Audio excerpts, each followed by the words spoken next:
We reach now verse 13 of the 19th chapter of the Gospel of Matthew. Jesus has wrapped up his conversation that was based on a question originally put to him by the Pharisees, the religious leaders, trying to trap Jesus in a contradictory position with respect to marriage.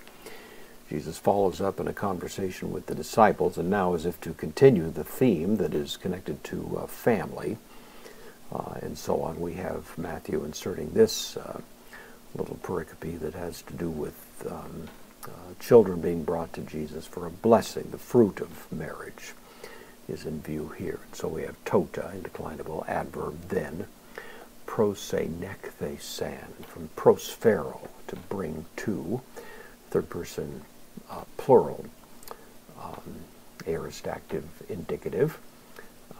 It's actually passive, I should say. They brought to him, so the little children were being brought to him. Pros verbs typically take the dative, so we have the dative masculine singular here. They brought to him, paideia, referring to little children. Luke actually uses the word for babes, children in arms, babies. Matthew's a little bit broader in the use of the term, but it's still little children, toddlers at best, so they brought to him little children, hina.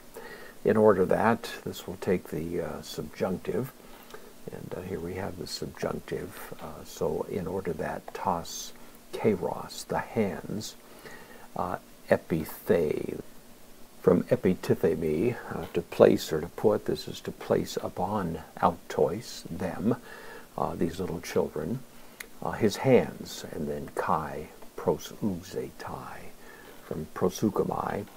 Deponent verb means to pray, so to pray for them, to put his hands on them, to bless them, it's sometimes rendered, hoping that Jesus would call down a blessing from heaven upon these children.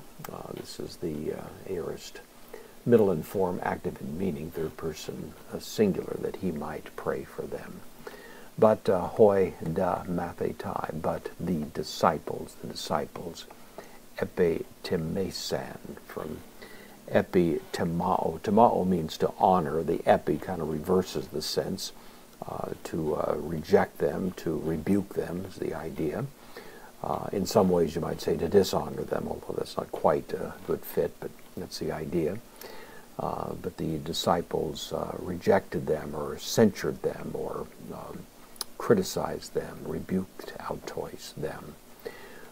So we have the disciples here intervening, trying to protect Jesus, probably from what they thought was an activity that was beneath his dignity.